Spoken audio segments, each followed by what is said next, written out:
बारामती पोटनिवडणुकीमध्ये उपमुख्यमंत्री सुनेत्रा पवारांच्या ऐतिहासिक विजयानंतर जय पवारांनी बारामतीतल्या मतदारांचे आभार मानले। बारामतीकरांनी अजितदादांच्या प्रेमापोटी ही निवडणूक मनावर घेतली, त्यामुळेच हा विजय संपादन झाल्याचं जय पवार म्हणाले। त्यानंतर जय पवारांनी अजित पवारांच्या स्मृतीस्थळी जात अभिवादन केलं।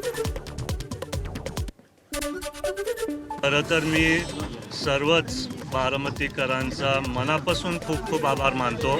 आदरणीय दादांसाठी त्यांनी यावेळेस मनावरती ही निवडणूक घेतली आणि एक इतिहास जो सर्वच बारामतीकरांचे माझे कुटुंब आहेत त्यांनी दादांच्या प्रेमासाठी घडून आणलं, म्हणून त्यांचा पहिल्यांदा सर्वांचा मनापासून मी खरंच आभार मानतो। जय पवारांनी दोन्ही राष्ट्रवादीच्या विलीनीकरणावरती भाष्य केलंय। विलीनीकरणाबद्दल मी सांगू शकत नाही, त्याबाबतचा निर्णय हे दोन्ही पक्षाचे नेते घेतील, असं जय पवार म्हणाले। ते मी स्वतः एकटा नाही ठरू शकत, सर्वच पक्षातले ज्येष्ठ नेते असतील आणि जर विलीनीकरण दोन्ही पक्षांचं व्हायला लागतं, त्यामुळे दोन्ही पक्षांच्या ज्येष्ठ नेत्यांनी जर तसं ठरवलं, नाहीतर तशी चर्चा केली तर आपण तेव्हा बघू। शरद पवारांच्या राष्ट्रवादीचे आमदार रोहित पवारांनी विजयानंतर सुनेत्रा पवारांचं अभिनंदन केलंय।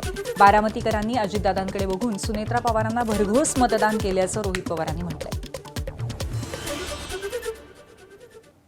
बारामतीकरांनी अजितदादांच्या प्रेमापोटी, अजितदादांच्या आदरापोटी या पोटनिवडणुकीमध्ये सुनेत्रा काकींना मतदान करून एक रेकॉर्ड त्या ठिकाणी केलेला आहे। खरं तर 2,80,000च्या आसपास मतदान होईल अशी आमच्या सगळ्यांची अपेक्षा होती, पण ऊन आणि बऱ्याच काही कारणांमुळे ते तिथं झालं नाही। पण ते तेवढं जर झालं असतं, एक असं रेकॉर्ड बनलं असतं की ते कधीही उद्या कुणी विचारसुद्धा करू शकणार नाही ते तोडायचं। पण ठीक आहे, उन्हाच्या झळा आणि सगळं वातावरण त्या ठिकाणी बघून मतदान कमी झालं असलं तरी त्यात 98% मतदान हे सुनेत्रा काकींना अजितदादांकडे बघून त्या ठिकाणी झालेलं आहे। त्यांचं मनापासून मी अभिनंदन करतो।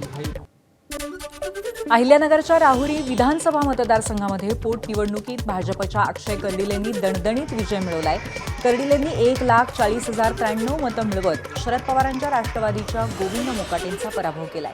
यानंतर भाजप कार्यकर्त्यांसह अक्षय कर्डिलेंनी जल्लोष करत हा विजय त्यांचे वडील आणि दिवंगत आमदार शिवाजीराव कर्डिलेंना समर्पित केलाय। हा विजय पूर्णपणे माझ्या वडिलांसाठी मी समर्पित करतो, कारण की हा विजय मिळवण्यामध्ये सर्व काही आहे हे त्यांचं आहे। वडील माझ्यासोबत नाही म्हणजे मला आज सगळं काही मिळून पण काही न मिळाल्यासारखं आहे। म्हणून निश्चित आज हा विजय जरी मी मिळवलाय, हा विजय मी माझ्या वडिलांना समर्पित केलाय।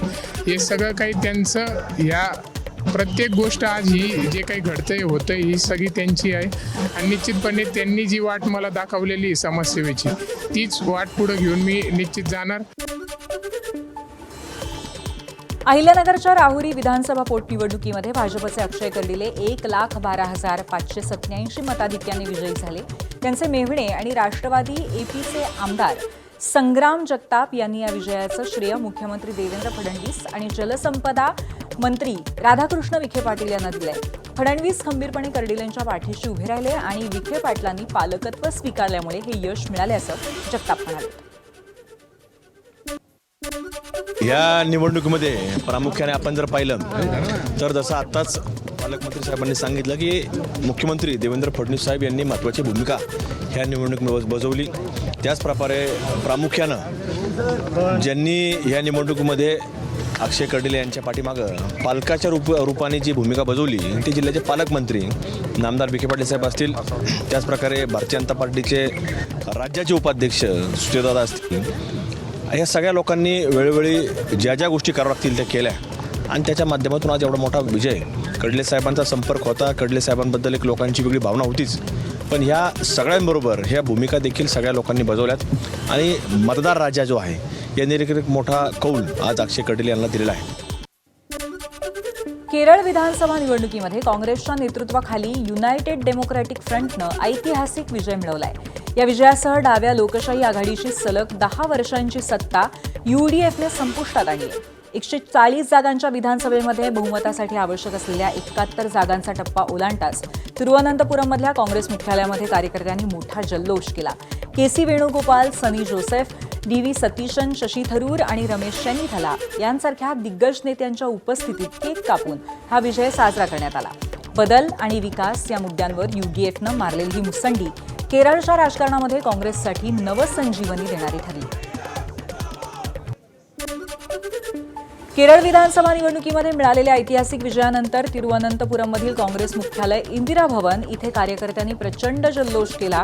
ढोल ताशांच्या गजरात आणि फटाक्यांच्या आतषबाजीत काँग्रेस नेत्यांनी एकमेकांना पेढे भरवून आणि केक कापून हा आनंद साजरा केला. सलग 10 वर्षांच्या प्रतीक्षेनंतर सत्ता पुन्हा हाती आल्यामुळे कार्यकर्त्यांमध्ये प्रचंड उत्साह दिसून येतोय. राज्यभर विजय मिरवणुका काढल्या जात आहेत. आसाम विधानसभा निवडणुकीमध्ये भारतीय जनता पक्षानं पुन्हा एकदा आपलं वर्चस्व सिद्ध करत सत्ता राखण्यात यश मिळवलंय. मुख्यमंत्री हिमंता बिस्वा शर्मा यांच्या नेतृत्वाखाली एनडीएनं राज्यातील मतदारांचा विश्वास संपादन केलाय. आतापर्यंत जाहीर झालेल्या कलांमध्ये एनडीएनं स्पष्ट बहुमताचा आकडा पार केलाय. 126 जागांपैकी जवळपास 100 जागांवरती भाजपचं वर्चस्व राखलंय. सलग दुसऱ्यांदा मिळालेल्या या विजयामुळे ईशान्य भारतातली भाजपची पकड आणखी मजबूत झाली आहे. या विजयानंतर कार्यकर्त्यांनी राज्यभर जल्लोष सुरू केला. पश्चिम बंगालमधल्या विजयानंतर भाजपच्या नगरसेवकांनी मुंबईमध्ये जोरदार जल्लोष केला. मुंबई महापालिकेतील पक्ष कार्यालयात गरबा खेळत भाजप नगरसेवकांनी जल्लोष केला. नगरसेविका तेजस्वी घोसाळकर यांनीही महिला नगरसेविकांसोबत आनंद साजरा केला.